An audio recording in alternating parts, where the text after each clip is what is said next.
Je vous propose d'aborder aujourd'hui les 10 mythes les plus destructeurs du mariage et du couple. Mon objectif n'est pas seulement de les identifier, mais de vous permettre de les remplacer par un plan ancré dans la réalité factuelle et qui marche. Le but ultime de cette présentation est de vous permettre d'éviter un divorce non nécessaire. Se fier aux mythes populaires pour guider son mariage est comparable à conduire avec une carte routière antique et fausse. La survie du couple nécessite d'adopter une carte fondée sur des faits. Ces mythes sont destructeurs. Premièrement, ils agissent comme des demi-vérités séduisantes. Ils créent des attentes irréalistes et une vision simpliste qui masque la complexité réelle de la vie à deux. Deuxièmement, ils privent le mariage de résilience. Une union bâtie sur ces illusions manque de la force nécessaire pour survivre aux crises inévitables de la vie, contrairement à un mariage ancré dans la réalité factuelle. Enfin, suivre ces mythes revient à utiliser une carte routière antique pour un voyage moderne. Cela garantit que vous n'atteindrez jamais votre destination. Voici maintenant les 10 mythes à connaître sur le mariage en général et le couple en particulier. Le mythe numéro 1 affirme que changer une relation nécessite 2 personnes. Cette croyance, très ancrée, suggère que si les 2 partenaires ne sont pas également motivés à travailler sur leur couple, aucun progrès réel n'est possible. Le danger de cette vision est qu'elle mène inévitablement à une impasse totale. Elle encourage une attitude d'attente passive, où l'on refuse de faire des efforts tant que l'autre n'en fait pas, ou bien elle pousse à s'épuiser en essayant de motiver le conjoint, ce qui revient finalement à essayer de le changer de force. La réalité est, encore une fois, que la seule personne que vous pouvez contrôler est vous-même. Cependant, comme le mariage fonctionne comme un système interconnecté, si une seule personne modifie radicalement son propre comportement et ses réactions, la relation tout entière est obligée de changer pour s'adapter à cette nouvelle dynamique. Le mythe numéro 2 affirme que « si j'essaie plus fort, je peux changer mon partenaire ». Cette croyance pousse à penser qu'avec suffisamment d'efforts, de patience ou la bonne stratégie, on peut transformer son conjoint pour qu'il corresponde enfin à nos attentes. Le danger de cette illusion est qu'elle mène inévitablement à la frustration et à l'éloignement émotionnel. En essayant désespérément de convertir l'autre en une personne fantasmée, on finit par rejeter la réalité de qui il est vraiment, créant ainsi une distance infranchissable. La réalité fondamentale est que la seule personne que vous pouvez changer est vous-même. Le mythe numéro 3, selon lequel « mon conjoint sera tout pour moi » repose sur des attentes grandioses et irréalistes. Il incite à croire que le partenaire doit endosser tous les rôles à la fois. Amant passionné, meilleur ami, soutien financier, parent et confident. Le danger de cette croyance est qu'elle place la barre à un niveau impossible à atteindre, surtout dans notre société moderne où le soutien de la famille élargie est souvent absent. L'échec inévitable du conjoint à satisfaire la totalité de ses rôles transforme l'idéalisme romantique des débuts en un profond désenchantement. Le mythe numéro 4, selon lequel mon partenaire devrait satisfaire tous mes besoins, opère à un niveau plus profond et souvent plus inconscient que le précédent. Il ne s'agit pas seulement d'attendre de l'autre qu'il joue tous les rôles. Il s'agit aussi d'espérer qu'il comble des vides émotionnels anciens, tels qu'un manque de validation, d'affection ou de sécurité ressentie durant l'enfance par exemple. Le danger majeur de cette croyance est qu'elle transforme le conjoint en un parent de substitution ou un thérapeute lui assignant la tâche impossible de réparer le passé. Le mythe numéro 5 soutient que le mariage ne devrait pas demander beaucoup de travail.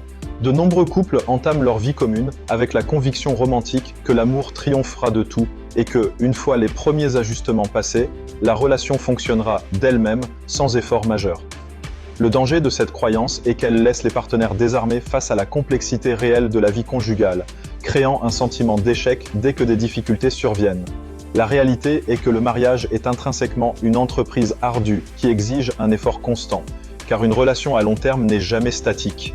Elle traverse inévitablement des cycles de vie prévisibles qui forcent le couple à se réinventer continuellement.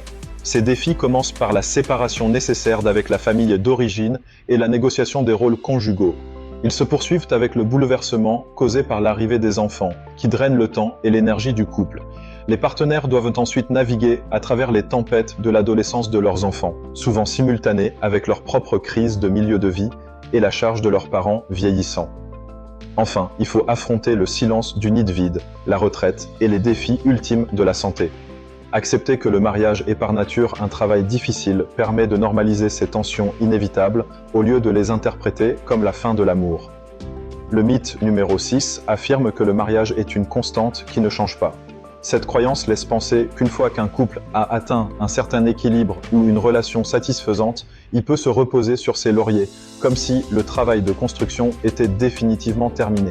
Le danger de cette vision statique est qu'elle rend les partenaires rigides et incapables de s'adapter aux évolutions inévitables de la vie.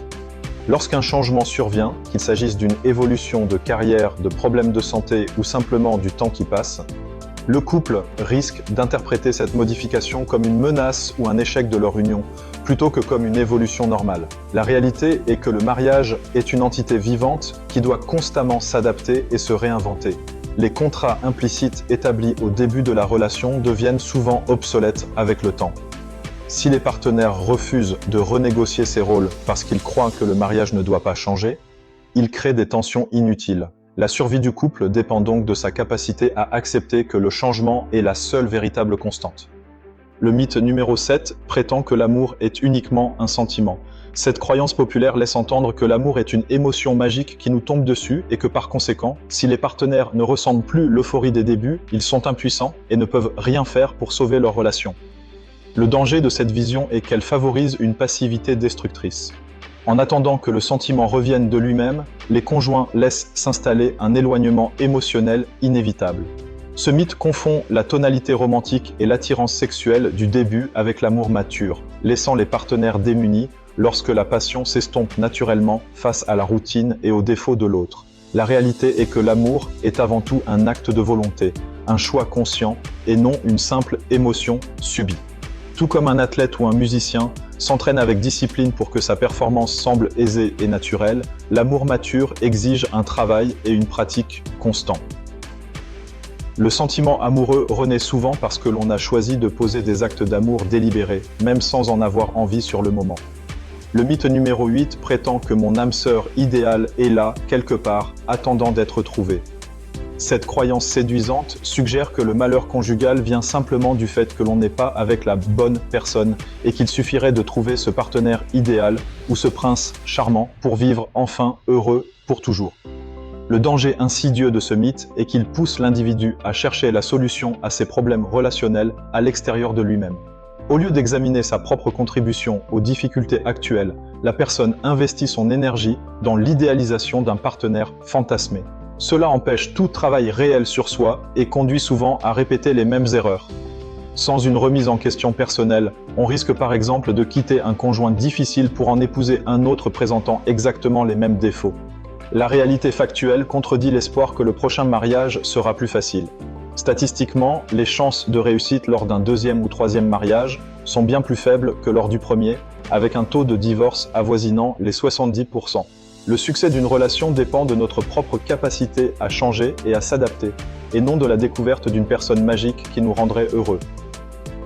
Le mythe numéro 9 suggère que mon mariage sera sain s'il est comme celui de mes parents, ou au contraire, s'il en est radicalement différent. Cette croyance repose sur l'idée que nous portons en nous un plan architectural du mariage, tracé inconsciemment en observant nos parents durant notre enfance. Que l'on cherche à imiter leur union par admiration ou à construire l'exact opposé par réaction à leurs échecs, ce mythe nous lie au passé. Le danger de cette approche est qu'elle enferme le couple dans des schémas réactifs. Tenter de créer un mariage qui soit l'opposé de celui de ses parents fonctionne rarement. Par exemple, une personne voulant éviter un partenaire dominant comme son père peut finir, sous l'effet du stress, par reproduire exactement cette dynamique ou par choisir un partenaire qui invite à cette domination. L'imitation aveugle ou l'opposition radicale conduisent toutes deux à répéter des cycles dysfonctionnels familiers au lieu de créer une relation authentique. La réalité est qu'aucun modèle parental, qu'il soit imité ou rejeté, ne peut servir de plan parfait pour votre propre union. Un couple sain doit dessiner sa propre carte routière et définir ses propres règles, plutôt que de réagir aux fantômes du passé. Le mythe numéro 10 prétend que seul un grand changement peut transformer un mariage. Lorsque la relation stagne ou devient conflictuelle, les partenaires espèrent souvent un miracle ou une transformation totale et immédiate, un peu comme s'ils souhaitaient une réinitialisation complète de leur union. Le danger de cette attente est qu'elle mène inévitablement à l'échec et au découragement, tout comme une personne sédentaire échouerait en tentant de courir un marathon sans aucun entraînement préalable. La réalité est que les transformations durables ne se produisent pas par magie. Le succès d'une relation repose sur la mise en œuvre de changements modestes et progressifs, en commençant toujours par la modification de ses propres comportements. Le fil conducteur de tous ces mythes est qu'ils incitent à chercher la solution aux problèmes conjugaux à l'extérieur de soi-même. Ils reposent sur l'illusion que le bonheur dépend du changement du partenaire, de la découverte d'une personne idéale ou de la croyance que la vie de couple devrait être facile une fois les premiers obstacles surmontés. Le recentrage sur soi est le principe fondamental pour transformer votre mariage. Il part du constat que la seule personne que vous pouvez réellement changer est vous-même. Le premier pilier d'une union réaliste et durable est l'établissement de fondements relationnels solides basés sur une amitié profonde et le respect. Contrairement à l'idée que seule la communication suffit, le succès repose sur le fait d'être de véritables amis qui s'honorent mutuellement.